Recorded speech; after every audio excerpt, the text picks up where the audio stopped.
Over the weekend, Pakistan and Afghanistan were locked in one of their deadliest border exchanges in years. From Angurada, Bajod, Kuram, Dir and Chitral in Khyber Pakhtunkhwa to some areas in Balochistan, heavy gunfire and artillery lit up the frontier through the night. According to Afghan officials, at least 58 Pakistani soldiers were killed in retaliatory attacks on Saturday night, 2 days after explosions were reported in Kabul and in the southeastern province of Paktika. Pakistan's military confirmed 23 martyrs and 29 injured soldiers, but Pakistan military also said that it had killed more than 200 Taliban and affiliated militants, destroyed multiple posts and captured 21 hostile positions used as terrorist training camps. The exchange lasted for hours, with both sides claiming to have destroyed or captured border posts, a rare and dangerous escalation along the 2,640-kilometer Durand line. Even after the main clashes subsided, residents in Pakistan's Kuram district reported intermittent gunfire. For Islamabad, this confrontation is not merely a border dispute. It is the outcome of deep frustration over the continued presence of the Tehreek-e-Taliban Pakistan, the TTP, on Afghan soil. Pakistani officials say the Tehreek-e-Taliban Pakistan, which has waged a brutal insurgency for more than a decade, has been using Afghan territory to regroup and launch cross-border attacks. And the numbers speak for themselves.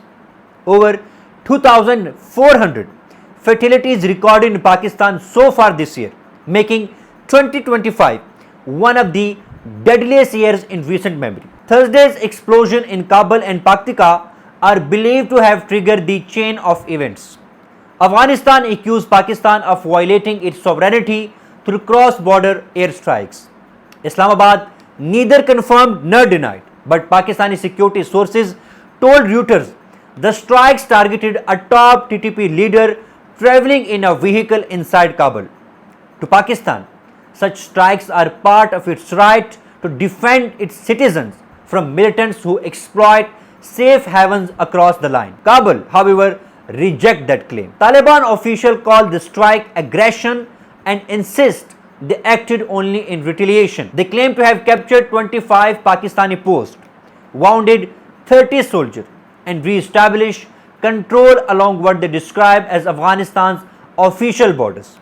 Afghan state television even reported that tanks and heavy weapons were being deployed to frontier areas of Kunar province. Pakistan's Inter-Services Public Relations said the Taliban attacks were a cowardly action aimed at destabilizing the border to facilitate terrorism, adding that Pakistan's forces repelled the assault decisively while destroying multiple militant camps. The statement also reiterated Pakistan's long-standing concern that the current Taliban administration is failing to curb and at times actively facilitating TTP elements responsible for terrorism inside Pakistan. It's important to remember, Pakistan and the Taliban once fought on the same side of history. Islamabad was among the very few nations that recognized the Taliban government in the 1990s. But the situation changed after 2021 when the Taliban returned to power and attacks inside Pakistan sharply increased. Since then, Pakistan has repeatedly urged Kabul to act decisively against the Tehreek-e-Taliban Pakistan. Yet, most of those appeals have gone unanswered. The Afghan government, on the other hand, maintains that it does not allow anyone to use its soil against another country. But it faces internal divisions and fears that taking open action against the TTP could split the ranks of its own fighters, many of whom share tribal and ideological ties with the group. In Islamabad, officials described the latest assault as the breaking point. Pakistan's Interior Minister called the Afghan firing unprovoked, condemning attacks on civilians as a blatant violation of international law. Prime Minister Shehbaz Sharif said the Pakistan army had given a befitting response, destroying several Taliban positions and forcing their retreat. For Pakistan, the message is clear. Restraint is not weakness, but sovereignty and security are non-negotiable. Even so, neither country seems to want a prolonged confrontation. Regional voices from Saudi Arabia, Qatar and Iran have urged restrained dialogue and diplomacy. They remind both sides that stability between Pakistan and Afghanistan contributes directly to stability across the wider region. And then the real problem is not the border itself, it is the terrorism that flows across it. Pakistan's demand is simple: Afghan soil must not be used to harm Pakistani civilians or soldiers. And Afghanistan's concern: sovereignty can be respected if both sides establish credible coordination against non-state actors. The way forward is dialogue, backed by verification, hotlines, joint investigation teams, and regional mediation, as these are not signs of weakness but instrument of peace.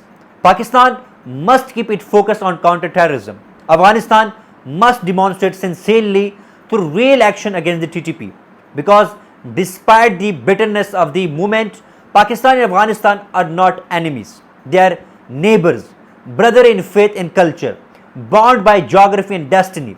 Their future will rise or fall together. Both nations must now choose dialogue over destruction and ensure that neither soil is ever again used against the other. This is not just the path to peace, it is the only path to survival.